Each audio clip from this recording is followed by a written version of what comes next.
The European Union's top diplomat, Josep Borrell, is in China, a visit that's been billed as the final step for a key summit between both sides to go ahead later this year.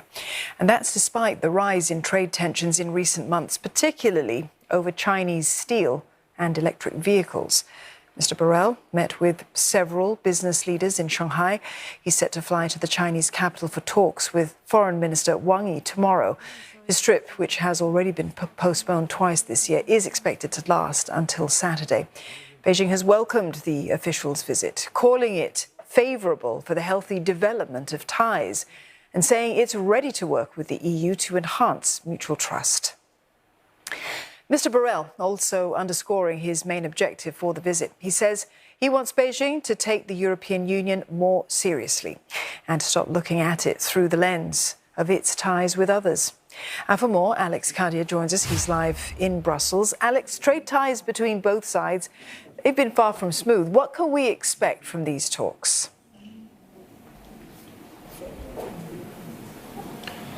Well, you can expect some tough talk from Josep Borrell. It is his first trip to China since he took office as the EU's top diplomat, and it's certainly a tricky situation for him to be going into this. His goal is to push back, for example, against massive Chinese state subsidies that the EU says hurts European businesses. We know the EU is probing an anti-subsidy probe into Chinese electric vehicles in Europe, worrying that those Chinese EV companies could flood the market unfairly, competing with European businesses. And we know that those trade relations are increasingly tense, but there's a lot on the line. We're talking about a $900 billion a year trading relationship. We have that investigation by the European Commission into electric vehicles. We also know that the US and the EU are going to work together to apply tariffs on Chinese steel, aluminium and other commodities that they see as hyper-subsidized by the Chinese state, unfairly so. So a very tense situation for Josep Borrell, going to speak to those businesses, going to speak to those Chinese officials.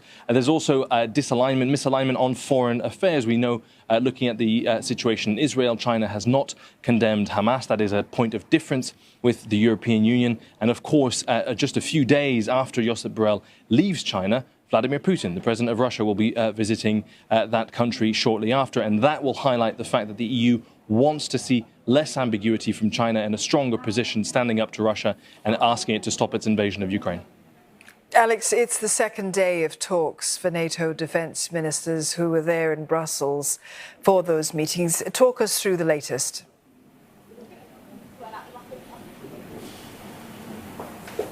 Well, it started with the Israeli defense minister briefing his NATO counterparts, and Western officials tell me that in that meeting, the minister showed those NATO defense ministers shocking footage of Hamas's terrorist attack on his country. That was something that was marked people in the room, and a lot of that focus around the meeting today has been in support of Israel. NATO Secretary General Jens Stoltenberg saying that Israel does not stand alone, but also called for a proportionate response to the situation in the Middle East. So certainly that is the NATO response. No joint statement from those ministers, but unilaterally certainly a lot of support. The United States deploying the world's largest warship and aircraft carrier to the Eastern Mediterranean, saying it will deploy more if needed to support Israel. We've seen that bombing campaign in Gaza moving forward. We've seen NATO ministers again repeating that proportionate response is needed, but certainly standing in solidarity, saying Israel very clearly has a right to defend itself. Alex, thank you for that. Alex Cardier there, reporting live for us in Brussels.